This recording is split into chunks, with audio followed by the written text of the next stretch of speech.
Live with Lash is filmed before a live virtual audience.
Hi guys, it's your girl and you're live with Lash. I hope you guys missed me because I did. I missed you guys. It was a bit weird not having anything to do on Saturday evenings, but now I'm back and I'm better. So before we move on, please follow my socials up down there. Yeah. So I'm sure you guys have met JeVaughn as well. JeVaughn, come say hi. What up, everybody? Listen, I am so happy to be back on with Live with Lash. Lash is back with new hair, new top, new attitude. This is going to be fantastic. Welcome back to Saturday.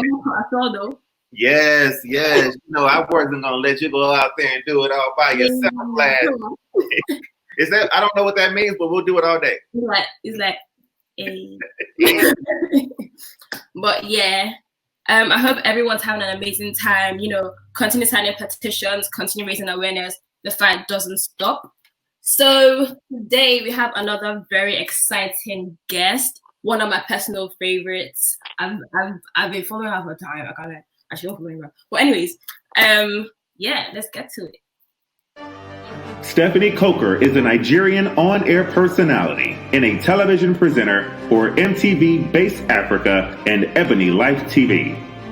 Born in Lagos, Stephanie later graduated from Brunel University with a degree in media and communications.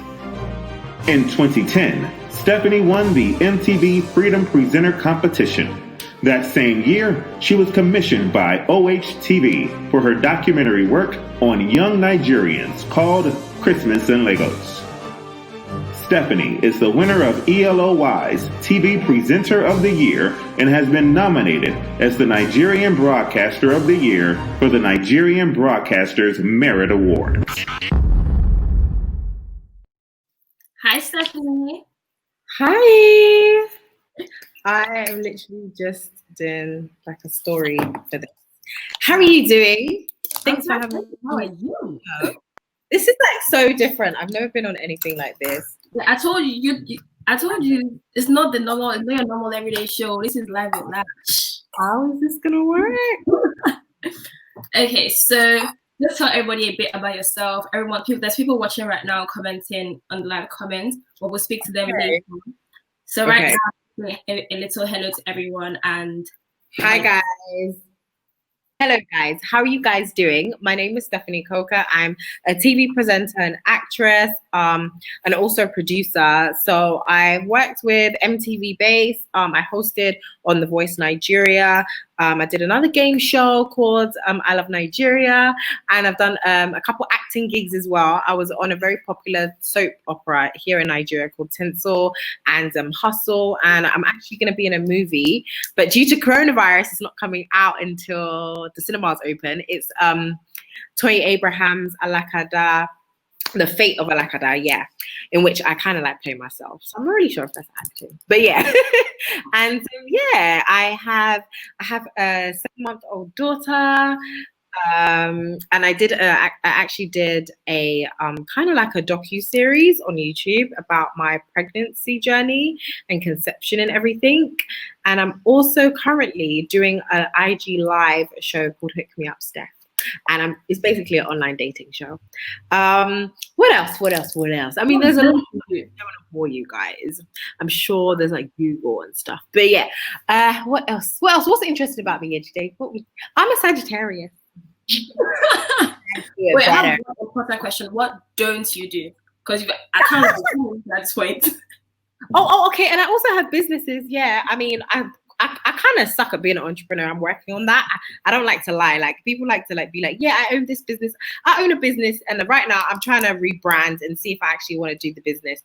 But yeah, I'm an entrepreneur as well. I mean, once you're in the media, when you're in the spotlight, it's like a no-brainer to also have a product that you're passionate about, or do something that you're passionate about, because you already have an audience. So yeah, I'm an entrepreneur, but I'm still learning from my mistakes. So yeah, what else? There's a lot of things I can't do. Trust me. Okay, fair enough. If you say so, but you didn't get here in one day, and that's what we're trying to find out how your journey was. So how did you start? How did all this start? Okay, well, presenting. Well, you know, I'm from the UK. I'm Nigerian, obviously, but I'm from the UK, and you know, I just always kind of felt like I wanted to be in the spotlight. I just love talking. And I asked my media teacher, and I was like, oh, what can I do? Like, I could kind of be famous. And then, like, you know, also talk, because I really like talking. And he's like, yeah, we know you like talking. So he was like, oh, why don't you be a journalist? Like, why don't you pick that up for your, it was kind of like career, not like, what's that thing you usually do when you're in year 11? Gosh, like not workplace, but it's before that. Anyway, so I ended up doing my work placement at the job center, which is very like random. And I was like, yeah, I definitely don't want to work in an office. So even though it wasn't what I wanted to do, it also showed me that this is exactly what I don't want to do. So I was like, yeah, I'm not made for this office life. So yeah, just having that at the back of my mind, I went to Brunel and I studied media and communications. And obviously you don't need to study any of this now if you want to be a TV presenter. Lucky you guys. And I did a lot of work placements. So I worked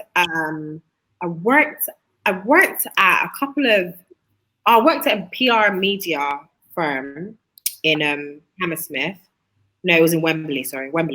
And I also did a lot of I took a lot of training courses for presenting. So I would work like every girl worked at like Marks and Spencer's and all those retail stores. I literally lived on Oxford Street, and I literally was always there shopping, working and shopping. So I would take that money that I would make when I didn't spend it on shopping and use it to invest in my craft. And I took a lot of presenter courses and classes, and that's how that kind of started. But before that, I did win a competition with MTV in like it was probably like 2000 and something. I did do that, and when I won that, I was like, yeah, I definitely need to be a TV presenter now. I also worked at Channel 4. Well, I worked at Bauer Media, and another job that I kind of hated. Like I literally was a program scheduler or something. I really sucked at it. It was really bad. I don't even know if I got fired. I just didn't go back to work, and they didn't call me. And it was like, it was just like, yeah, because literally you had to stay up for 12 hours watching television, but making sure nothing went wrong. And if something did go wrong, you have to like key in some certain codes. And I would just get in, like, just tired. Like 7 to 7 is a big deal. So yeah, I didn't do well at that job, but I did get to watch television, and I got to see like presenters all the time, and I was like, yeah, this is what I want to do, man. This is what I want to do. But the issue for me was being in the UK. So I was like, you know what? I don't think this is going to happen, because they already have black girls on TV. And am I now going to have to wait until they don't have a black girl and then I can possibly fill this black girl space? You know, there's always like a token. That one girl. That one girl, yeah. And if that space is already filled, how long am I really going to stay here? So that was always at the back of my mind. And then I went on holiday. I came on holiday to Nigeria, and obviously, you know, Christmas, and this is Christmas before it was dirty December.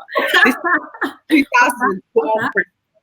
So I was like, yo, this is like so different from like when I come with my mom and I'm stuck like, you know, with her going to the market. I was like, yo, Nigeria is like Lagos is popping. Like, and I met so many talented people. And I also did an audition that summer, that December. And then I think a couple weeks later, when I got back to Nigeria or to the UK, they called me. They were like, oh, we want you to come on this show. And I was like, what? And they're like, yeah, we want you to stay. Like, we want you to move to Nigeria. And I had just graduated, and I was just about to finish this program with the BBC and Media Trust. Oh, he's still there? Yeah. Okay. Yeah, and I was just about to finish this program, and literally they were like, yeah, you need to like either come now or that's it. Filled. I was like, no, Mom, I need to go. I tell my mom and dad, I need to go. And they were like, sorry, what? You want to move to Nigeria this week? It was Tuesday, and by like Sunday, I was in Lagos. Like, and I didn't go. How are you so sure though? You know, when you're young, I was 21 or 22. I think it was 22. When you're 22, there is a certain lack of fear. You're fearless.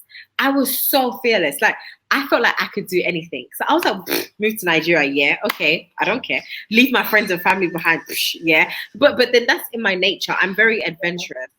That's one thing about Sagittarius is if you believe in star signs and astrology.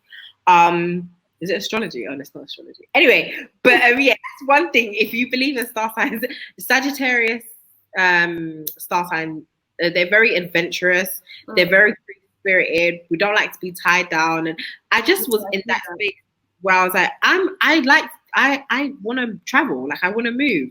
London wasn't really doing it for me at that time as well. Like, I just felt like same thing. Yeah, you know, go to work, go to hopefully. But didn't you feel like, oh, like would there be that many opportunities for you back in Nigeria? No, I could. Well, you know what? Having that opportunity arise, I felt like, yo, this is it. I'm gonna do this. But when I got here, I started to learn about Nigeria, and it's not all that glitters is gold in Nigeria. That's just it. Like, literally, I got on the show, we did the show, but then we didn't shoot again for almost like 9 months.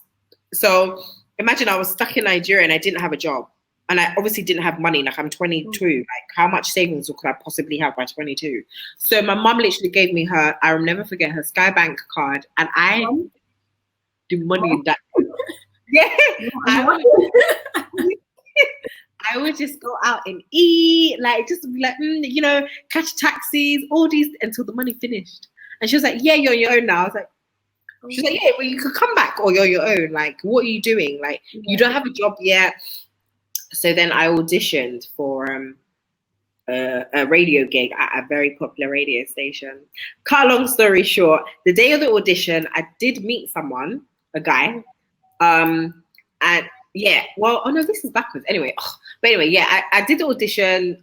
I didn't hear from them because apparently the person who did my audition threw my CD in the bin.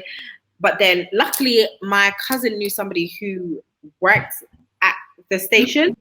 So he called them to be like, yo, like, my cousin put an audition for you, we haven't heard anything. Then the HR never received it. They never got it. So it was later when I got the job, the person told me they threw it in the trash. And I was like, okay, that's nice of you. Just be blocking. Let's go back a bit. So you know how, like, there's people that are just fresh out of uni. There's sometimes you get like people selling you dreams back home, like, oh, come, you have this job already.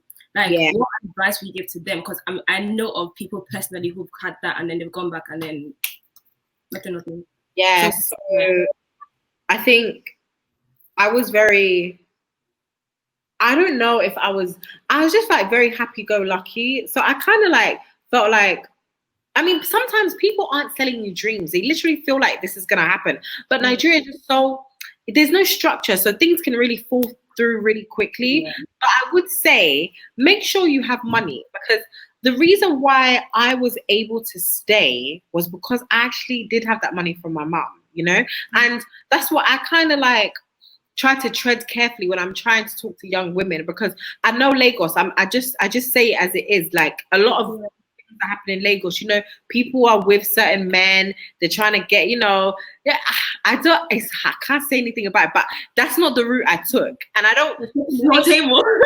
yeah, no table, but like, I mean, I have no judgment, but like, I just feel like if you have enough money for a certain period of time, you have a plan, and just say your plan doesn't go according to plan, what's your plan B? I think that's what happens. I saw a lot of people move back, and I think what happened was people started to become desperate, you know? You need to pay rent, you need to eat, you need to survive. And it's not like you can really just go and work in a bank if you said you want to be a musician. Do you know what I mean? So it's difficult. So people do kind of get trapped in that. They do start to drift away from their plan and start getting engaged in, you know, certain activities, and it's very easy for that to happen in Lagos. But I would just say, make sure you have a plan, make sure you have funds. Nigeria is not cheap. It's actually quite expensive to run like a generator, to even just eat the way you want to eat. You know, you're not going to be, I'm sure the people that want to move back, they're not going to be eating buka every day. That's like 1,000 naira meals. To go to a restaurant or even take out, it's like 3,000 naira. Okay, let's say like £10. So it's still the same-ish thing. You know, so you have to really be, you have to be honest with yourself. Like how, like it's like survival of the fittest, this place, because you literally really have to be tough. It's really this whole, in this money have money, you in this life have money, or you so far, because I'm like that you don't have a choice at this point. But then like it is very hard to get jobs, but like your CV feels like it's been packing for time. How are you to sell yourself? Okay, I actually did miss out Ebony Life, but you know what? It didn't happen for me like the way I have all these companies that I've worked for. Like after Cool FM, because I left Cool FM, it was a whole ruckus. I didn't have a job, and I was looking for a job, and it was really about who you knew and who you could, you know, just kind of like, okay, like, can you help me tell this person that I do this? That's basically what it was. You had to like go to industry nights. You had to just network, really, just go to events, even trying to get invites to events. Like, you know, you have to like talk to stylists, you know, become friends with people. And you know what? The funny thing is, this takes me down memory lane, but I kind of envy the young people that are trying to start now, because I wish I could just do it all over again, because now it just seems like it was so much fun. It was so genuine, you know. Now it's just like, you kind of like there, everybody's like, meh. It's kind of like stuck up now. Not stuck up, but everybody's just like, well, you know, I didn't need to. And it's just like, you did mention that in Nigeria it's about like who you know for the most part. Yeah, it is about who you know. I'm not gonna lie, it is, because even me getting MTV, it was my publicist that knew someone that worked at MTV who even allowed me audition, because they were saying, okay, they're doing all closed auditions, and then I got to audition, and they were like, yo, this girl is, you know, we need to keep her, because I was actually thinking of. What do you say about people who want to break away from that whole who you know thing? You know, well, the thing about that who you know thing is it only is there because there's a lack of structure. We don't have like talent aid. We do, but the system isn't there yet. I mean, people are working on it. You know, like castings. If you're in Nigeria, how are you going to hear of a casting? Like, how? And I always felt like, oh, I should start a casting agency, but it's quite difficult. And also, we need to break some of the systematic.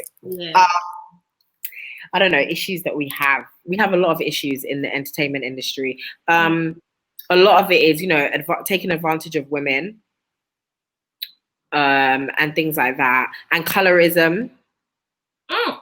Yeah, because when I remember, like, I auditioned for something for MTN way back then when I was still trying to even get my foot in the door, and they were saying something like, "Oh, I don't know, oh yeah, you're light skinned, okay, but if only you're just a little bit lighter. And I'm just like, wow. And I always used to I wouldn't even say I'm light skinned. Like, I just be like, I'm black. But people always, that whole light skin privilege thing. Yeah, it was very real then in Nigeria. I think we're getting better, but we're not there yet. So there are a lot of talented women who don't really get their time to shine because people are so obsessed with what they look like. So yeah, there's people taking advantage of talent, taking advantage of young talent. But now there's social media. Give your honest answer. Give your honest answer. Do you think? Don't give me the right answer. I want the real answer.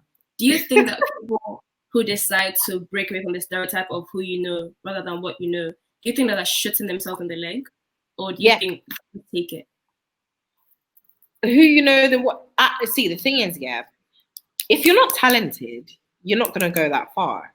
It's just like I mean, you might go far because you can BS your way through life a bit, but talent to me, I just feel like you have to hard work, talent, and opportunity. If you're not given the opportunity to show your talent, which is who you know, then how are you ever going to showcase it? But now, this is the thing, that was back then. Now, I feel like they're so lucky because they have a platform and it's free. It's social media. So many people are creating their own audiences. They're getting exposure. They're getting seen, and brands are working with them. Networks want to work with them. So now it's not so much about who you know. It's about what you can do. And how prepared are you to stay working for free, creating content, showing people that you are serious, investing in your craft, taking courses, and things like that. So, yeah, before it was really, really predominantly who you knew, but now I think it's more about what you're willing, how far you're willing to go in terms of staying consistent. I think consistency and discipline is what I was saying. We're not there yet, but slow and steady. Nigeria is just vibes, but slow and steady, we'll get there. But someone who has been nosy, the person asked, why did you Cool FM? Yeah, Cool FM. I never spoke about this. I mean, blogs then wanted me to talk about it, but it was just really it was just an issue that I feel like, what happened was I feel like they felt like I was fraternizing with The Enemy, which was another radio station, and it just blew out of proportion, and they kind of wanted me to kind of grovel, but I didn't. So kind of just left, especially when you're from the UK, it's different. I'm not saying that anybody is desperate, but what I'm saying is I know my rights, and I know that I know that I'm talented, so I know that I will get another job. And that's the thing about when you're so young as well, you're very sure of yourself in a weird way. You just feel like, meh, I can quit. I don't care. I wasn't thinking straight away because I had my job the next day. But I was like, nah, whatever, moving on, So yeah, but you had money. That's not everybody can do that. And you had money. Let's add that. Well, no, because by this point, my mom had taken her card away. She was like, this girl, yeah, but I suffered in Lagos. I stayed in a BQ. I rented a BQ. I had rats jumping on my head. I had the car brakes would go on and off. One time I was on Echo Bridge, my car brake failed, and I had to use my handbrake. Yeah, I had to become friends with LASMA officials one time, literally random LASMA, had my BB in because I wanted to get out of being fined. So then he used to talk to me. I'm like, so irritated. But he was actually kind of like a friend. Would you ever consider making a movie out of your experience in Lagos? I feel like you should. Listen, I have a whole animation series that I did, but I didn't put it out because I feel like they weren't ready yet. We weren't in that space yet. And I've been thinking maybe I should put it out because I feel like it might help other people that are considering moving to anywhere, move back to their native country or whatever. You should.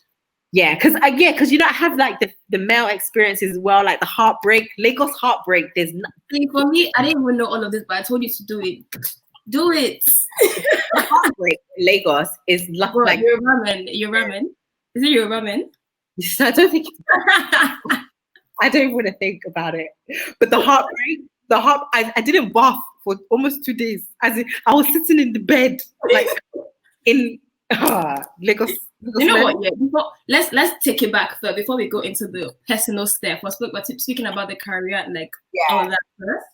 So before we get into all that, there's I did a giveaway last week for clones, and people have been voting on Live with Lash Instagram. Okay. And people have even messaged for me to read this thing, and I'm not going to read it. I'm going to do it here. So Okay. there's been about 119 comments. So Okay. I'm going to randomize it, and then I'm going to show you the number, and then count it. Okay. So 3, 2, 1. This is 50. So the winner of the clones giveaway. Nice. After the break. Okay.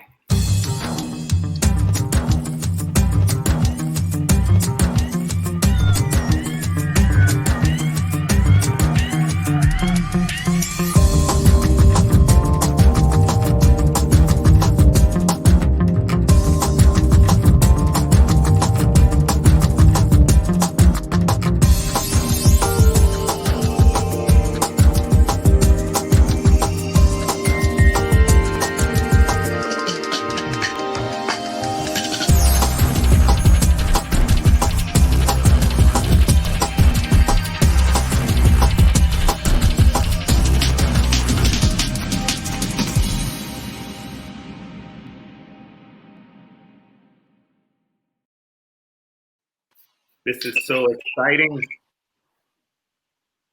Yeah. So the fifth comment is Wanuola_Ati-John. Say that name one more time. Wanuola Ati-John. She's literally just commented. Okay. Congratulations to that name that you just made. Wanu. And the favorite guest of the first month was Priscilla from Love Island. So both people are going to get free merch from Clones. And yeah, so we have a special message from Clones, from the people of Clones. Oh, yeah, that was me. Hello, guys. My name is Damnado. I'm the CEO of Clones. And I want to thank you all for participating in this giveaway. Also, I want to give a big thanks to Live with Lash for organizing this collaboration. Lastly, I would like to say congratulations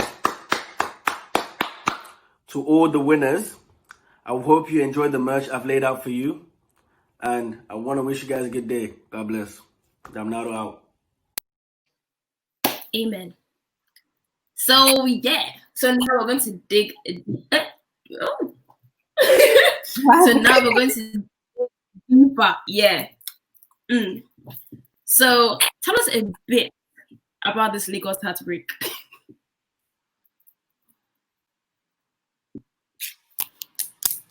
Well, it's very. Which part? I don't even know which part of it. I think it was the worst part was the way they just like kind of were like, yeah, I don't want to do this anymore. And it was a particular reason why the person didn't want to do this anymore. And I was okay with that reason, but I just felt like it was just like, imagine like this is literally kind of like your boyfriend in a new country. Yeah. And they broke up with him. But then you see, this is why I said I was crying for like 2 days. Because like on the 4th day, he called me and he was like, you haven't called me. And I'm like, yeah, these men are mad in this country. What is the meaning of this? How can you break up with somebody? Then say the person didn't call you. Well, am I supposed to be calling you? And yeah, I mean, I don't want to go into that one that started Hook Me Up Steph. If you guys don't know already, you might even want to be on Hook Me Up Steph too. But she basically started with IG. Pardon? Yeah. We have a couple of couples, like people are still together. Yeah. She started this IG series called Hook Me Up Steph, where basically she gets singles together and they become one. But yeah, if you're on here, you're looking, you're single and searching, go to her IG live, Stephanie Coca. And she also has a YouTube channel where she speaks about her experience with the whole IVF situation. I watched everything. I can't lie to you. It was something. I know we don't have enough time to speak about everything, but honestly, congratulations and a big shout out because wow. But just let them know how everything was, and what were you feeling the most, like most of the time? When I was going through that? Yeah. You know, it feels like it was so long ago. I think, and that's the power that women have. I feel like it was so long ago that I don't even remember. But I do remember like kind of feeling like, I just kind of felt like, wow, you know, like this is life. This is what I felt very grateful. It's crazy because I have all these like things I want to accomplish, and you know, like, you know, you're just ambitious, but then you have to sit and think, what if my health is not intact? Like, what if I get sick? Because what happened was I did end up kind of getting sick during the process of the IVF, and then my whole world was kind of like shut down. Like I couldn't do anything. I was like in bed and in wheelchairs and things like that. And I literally would sit by like after my hospital appointments, maybe like by the coffee shop, and just look at people walking, and I'd be so like, wow, I can't wait to walk again, because I could walk, but I couldn't really walk. I literally just stepped into the car and that was it. And it just makes you just have a whole new perspective on life and what's important. I mean, it's great to be, you know, everybody's like, oh, I want to be this by 30, I want to be this by 40. Or you got 21-year-olds saying that, yeah, I want to be a billionaire like Kylie. And it's like, yeah, those things are all great. But, you know, it's very important for us to also appreciate what we have already in life. And having, you know, your health, having family, even just being able to just do things and create memories. That you should you should aspire to those things as well. Not just that, you want to just, you know, give them on Instagram back to back. I mean, most of the people that give them on Instagram back to back, we know how it is. Yeah, but for some people who don't already know what's up, or who haven't watched her YouTube, it's called African and Pregnant, and basically she was pregnant. She did the whole IVF thing. She fell down the stairs. She got the wrong shot. She was swelling up. Just said your own words where you felt like you could literally die at any second. Yeah, because the doctor was telling me it was life-threatening. Yeah, they kept on telling you it is life-threatening, and normally doctors are the ones who always stay calm. For them to tell you it's life-threatening, best believe it's life-threatening. But yeah, even as all that was going on, you still had like those people on social media doing whatever they want to do, and then the whole controversy thing as well. So how did you deal with, and how do you actually deal with controversies? Because you've had your fair share of controversies, to be very honest with you. It's not even me. It's him. You know, I mean, you have to deal with things, I feel, in reality. And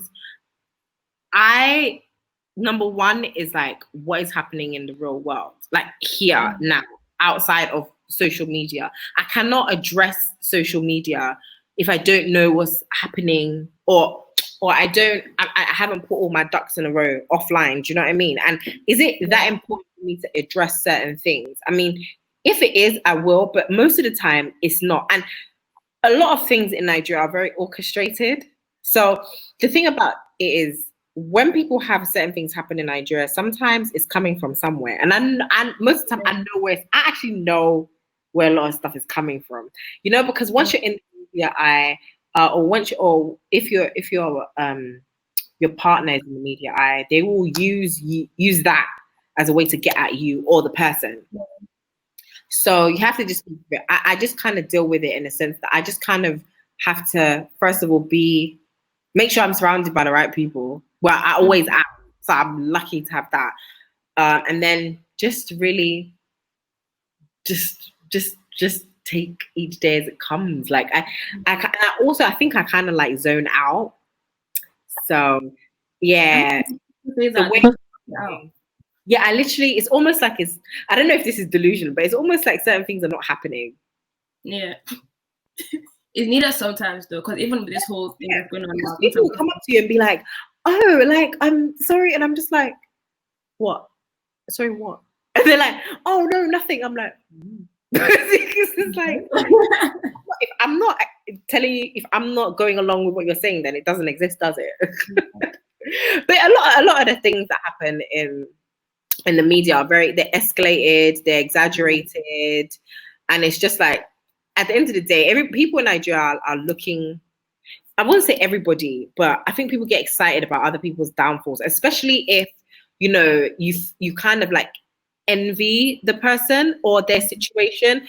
So like I had a really cool, nice wedding, you know, all these things. And then I feel like a lot of people were like happy, like to see like, oh, what's happening there? Oh, see, this is so it's like, oh yeah, now we have a reason. Oh, now we understand why this is that. And it's like, okay, well, I don't know, to each their own. I mean, you handled it perfectly. Like you took your time off and then you came back. Like for people like young people like me as well, like it is inspirational. So yeah, thank you for handling like a child. Yeah, I think to be honest, yeah, with life, I think that we all need to just not take life too seriously in the sense that you can't, there's certain things we can't control. And once you decide that you're going to be in a public space or in a public eye, you have to expect certain things. Like just certain things are just going to happen, you know? And you just have to kind of like just be prepared to not overwhelm yourself with those things as well. I don't know. I just feel like my husband, like, he's just one of those people that just thinks that he doesn't take life too seriously. So even, and if it's him that's even going through something, you won't even know because he just be like, I mean, what should I do? Should I kill myself? Like, did I kill anybody? No. What did they say? Did I get found guilty? No. So like, what do you want me to do? People, and then people in Nigeria, they move on. Everybody moves on. It's always something happening on social media. Today is tomorrow than that. Just take your own. Just and just don't judge. I feel like the main thing is like not to be judgmental. I think because you don't know when your time is coming. True. Okay, so let's go into games. So I'm going to call in called Uncensored, and I'm going to call you things out to you, a few words out to you, and you have to say the very first thing that comes to your mind. First thing. Don't think. Okay. Right, cool. Ready? Yes. Future.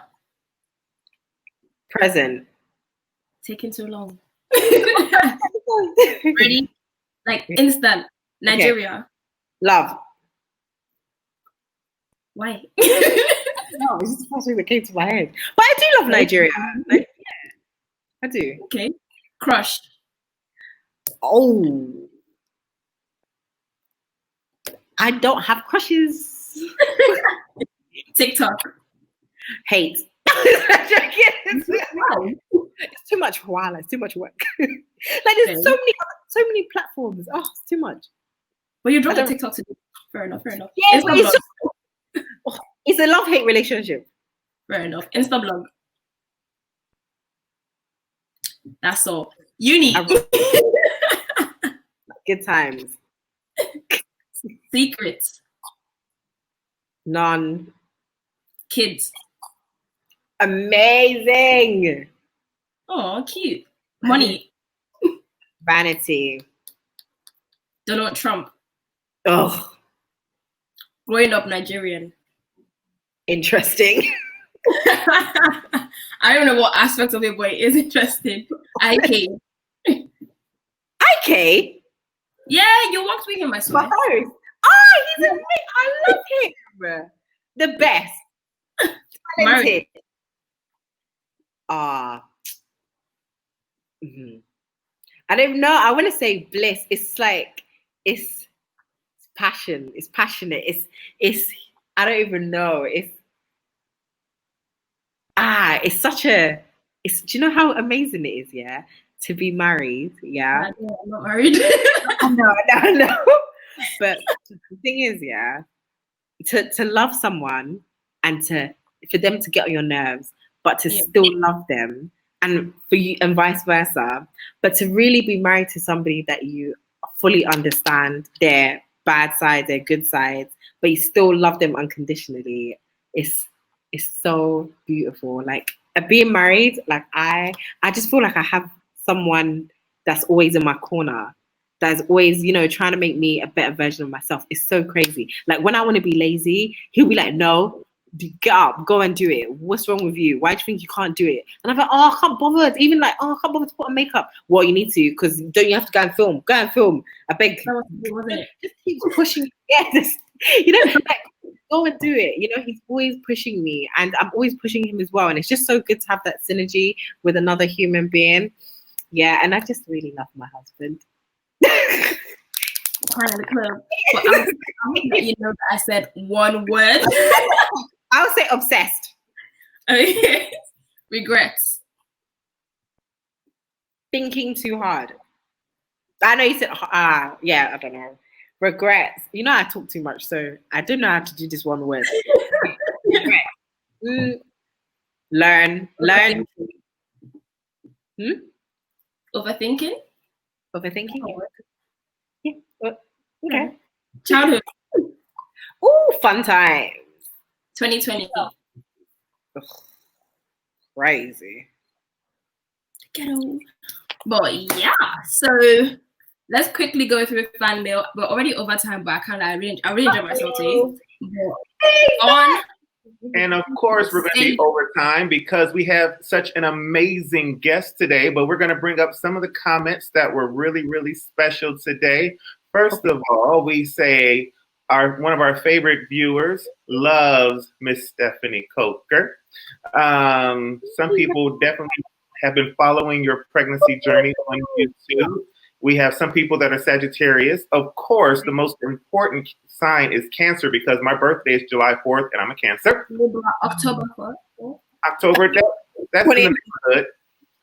Somebody wanted to know what was your hardest obstacle during your journey, but you did describe a lot of that during the interview, talking about the tough times and the hard times. So we do thank you for sharing that. People love your vibe. You just seem to be so down to earth and so friendly. So we're really happy about that. And people just think that you're just so sweet. Thank you. Thanks, guys. You've got good vibes. People love that. And people just think that you're just so happy-go-lucky and that trait is coming through. Lash, you got some love because you had another down-to-earth guest with a good head on her shoulder. Well done to you, Lash, for your choice and the content. We've got some people wanted to know, how did it affect your confidence at casting, auditions, and networking when it came to some of that light skin privilege that you were talking about in Nigeria? And you did get to explain a lot of that as well. Do you want to go into a little bit more, or? Yeah. You know what? The thing is, right, when I used to go to auditions, I would get different things. I would get, this your English is too much. I would get, you're light, but you're not light enough. Or I would get, well, I don't know, like you're skinny, but you're not like you need to go and more. And I felt like, wow, like I'm moving from a country where I feel like I'll be a black token, and that's not what I want to be. I just want to be chosen for my talent. And here I am in my own country, and people are still finding a way to tell me that, oh, there's something wrong with me, you know, it's my accent, it's my skin color, it's not light enough, it's light but it's not light, I'm not fat enough, you're skinny, like it's too much, go and eat, you know. And it's just like, wow, can you just like accept me for my talent? Possibly. This is not a casting for a movie. Like I don't have to look like a certain person. Like why can you a certain character, why can't you take me for who I am? And then also there's the whole like you just got the job because of your accent. So it was just a never ending battle. Like 1 minute it's like, oh, is she really good? And I literally had to like really show myself, to show my talent for some people like producers to actually feel like, okay, she deserves this gig. It's not just because she has a British accent. Well, don't worry about it because I got this job because of this accent. So we want to hit up a couple more things about the rats. Make sure that that's in your movie when you do the movie about yourself. The animation. And then just a couple more things. You had people laughing out loud today. We had people that thought that the clone shirt was theirs and it was not. So sorry. And then we had people hustling for that clone giveaway, but that's so cool. So we'll have more giveaways, right, Lash? In the future. Definitely. Yay. And then we did have some people show love, though. So congratulations, not jealous or anything. but just watch out. You know, people want those shirts. And then he really couldn't believe that he won. So congratulations to our He did it. And then I wanted to show this one last one because people do believe that your mom is hilarious. Yeah. There was a situation where you're talking about with the men of Lagos and the men over there. Don't forget, that the men of the United States, especially those in Texas, are right here. Available. You know what I'm saying? It's about the made in America, yeah. You don't do this. That's Made in America. So what did you say, Lash? Little bit spoiled. See that money in the air. Let's talk about the men in America, though. I see you. Yeah, I see you. Your money where your mouth is. Lunch. You don't cut checks. Yeah. So. So Lash, that is today's fan. You gotta go. But yeah, thank you so much, Stephanie, for being on Live with Lash. It was an thank you so much for being on Live with Lash. It was an honor to have you here. And thank you everyone for watching. We go again next week. Same place, same time. Stay tuned. Stay safe. Bye. Thank you so much for having me.